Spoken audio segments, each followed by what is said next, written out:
தாக்குதல் என்பது ஒரு மாபெரும் வெற்றியை அடையப் போகிறார் என்பதற்குத்தான் இது ஒரு எடுத்துக்காட்டு. இதற்கு முன்னாலே எல்லோரும் நினைத்தார்கள் கூட்டணி இணைவார் என்று நினைத்தார்கள். நாமக்கல் நடைபெற்ற நிகழ்ச்சியில் பெரிய கட்சியுடைய கொடி பறக்குது, பிள்ளையார் சிலை போடப்பட்டதெல்லாம் பேசியது அவர்கள்தான், நாங்கள் அல்ல. இன்றைக்கு நிலைமைகள் மாறுகிற போது ஒவ்வொருவரும் ஒவ்வொரு கருத்துக்களை சொல்கிறார்கள். உண்மையிலே ஒரு அனைத்து இந்திய அண்ணா திராவிட முன்னேற்றக் கழகத்துடைய அமைச்சர்கள் ஐடி விங்கை பொறுத்தவரையிலும் எங்கே தாக்குதல் நடத்த வேண்டும் என்று சொன்னால் திமுகவின் மீது தான் என்ன குற்றச்சாட்டுகள் இருக்கிறது என்பதை அவர்கள் வெளிப்படுத்த வேண்டுமே தவிர திமுகவுக்கு இவர்கள் பி டீமாக செயல்படுகிறார் என்பதற்கு இதுவே ஒரு எடுத்துக்காட்டு. எந்த புதிதாக உருவாக்கப்பட்டிருக்கிற ஒரு இயக்கத்தின் மீது குற்றச்சாட்டு சொல்வது என்பது ஒரு எதிர்க்கட்சியுடைய நடைமுறையில் இதுவரையிலும் இல்லாத ஒன்று. இங்கே தான் ஒவ்வொருவரும் அந்த கருத்துக்களை சொல்லிக் கொண்டிருக்கிறார்கள். இது வேதனை அளிக்கக்கூடிய அதிமுக ஆட்சியை ஊழல் ஆட்சின்னு சொல்றதுக்கு எப்படி அவருக்கு தோணுது அப்படின்னு நீங்க எம்ஜிஆர் காலத்துல இருந்து இருந்திருக்கீங்க, கல்வி அமைச்சராக இருந்தவரை சொல்றாங்க. என்னை பொறுத்தவரையிலும் புரட்சித் தலைவரோடு புரட்சித் தலைவி அம்மாவோடு பயணம் செய்தவன், சிறப்பான முறையில் ஆட்சியில் பங்கு கொண்டவன். என்னை அறிமுகப்படுத்தியதே அடையாளம் காட்டியதே அவர்கள்தான். என் மீது ஊழல் குற்றச்சாட்டு என்பதற்கு யாராவது சொல்வார்களேயானால் வழக்கு மன்றத்துடைய தீர்ப்புகள் உச்சநீதிமன்றம் வரையிலும் தெளிவாக கொடுக்கப்பட்டிருக்கிறது. இங்கே உயர்நீதிமன்றத்தில் எனக்கு விடுதலை செய்கிற போது ஒருவரை குற்றம் சாட்டுகிற போது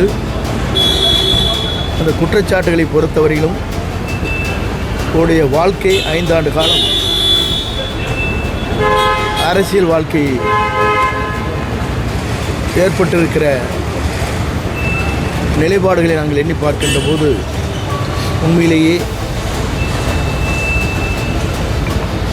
உயர்நீதிமன்றத்தினுடைய தீர்ப்பு எப்படி இருந்திருக்கிறது என்று சொன்னால் அவருடைய 5 ஆண்டு கால அரசியல் வாழ்க்கையில் பெரும் பின்னடைவை உருவாக்கி இருக்கிற நிலைத்தான் முந்தைய தீர்ப்பு இருக்கிறது என்று வழக்கு மன்றத்திலே கொடுக்கப்பட்டிருக்கிறது.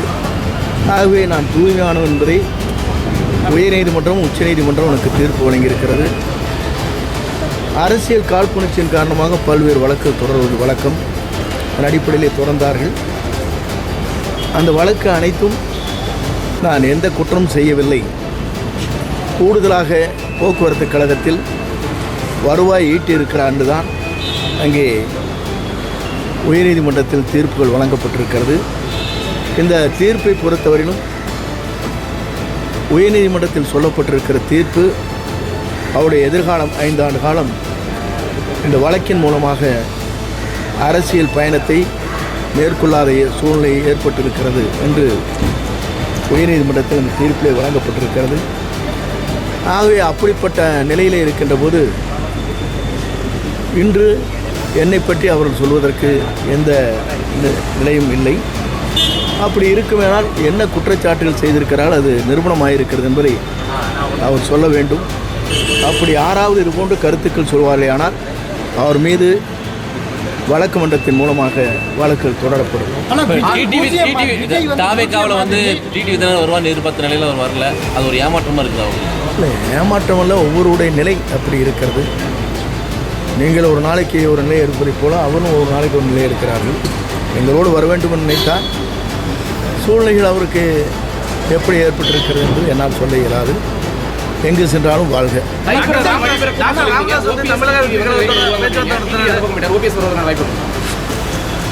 ஒவ்வொருவர்கிட்டத்திலும் நம்ம சொல்லிட்டு போய் முடித்தானதே டெல்லியிலேருந்து வந்துடுறாங்க. பிரச்சனை எங்களுக்கான பெரிய, நான் சொல்லாமல் இருக்க வரையும் நல்லது. டாக்டர் ராமதாஸ் பேச்சுவார்த்தை நடத்திருக்காரு தமிழக வெற்றிக்காக தொடர்பு தகவல்கள் இப்போது செய்திகள் உங்களுக்கு வந்திருக்கு. நான் போகிற வரைக்கும் பார்த்தேன்.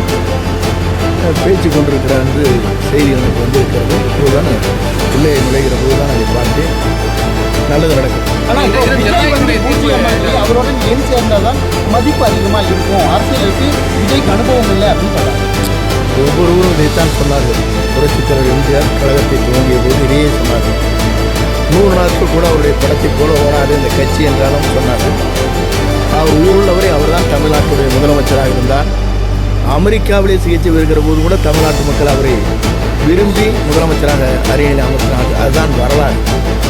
அதிமுக அண்ணாவை மறந்துருச்சு சொல்லி விஜய் குற்றம் சாட்டியிருக்காரு. அதை ஏற்றுக்குறீங்களா? அது அந்த கருத்து உண்மையிலே 2 கட்சியும் மறந்துட்டாங்க. அது உங்களுக்கு தெரியுது இல்லையா?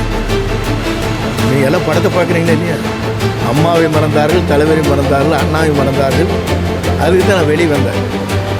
ஒருத்தர் படம் போடாது தங்க படம் சிங்கிளாக போட்டு நடத்துனாங்க. வேடிக்கையில் நீங்கள் பார்த்தீங்களா இல்லையா? எல்லோரையும் மறைத்து விட்டு ஒருவரை உருவாக்குவது என்பது இயலாத காரியம். யாரால் நான் வளர்க்கப்பட்டோம் என்பது மறந்துவிடக்கூடாது. நீங்கள் பாக்கெட்டில் படம் இருந்துகிட்டே இருக்குது, பார்த்தீங்களா இல்லையா? இவங்க மாதிரிலாம் ஒரு இயக்கத்திற்கு போன உடனேயே இந்த இயக்கத்தை எனக்கு ஜனநாயகம் இருக்கிறது. ஆகவே ஒரு ஜனநாயகம் தேமுதிக பேச்சுவார்த்தை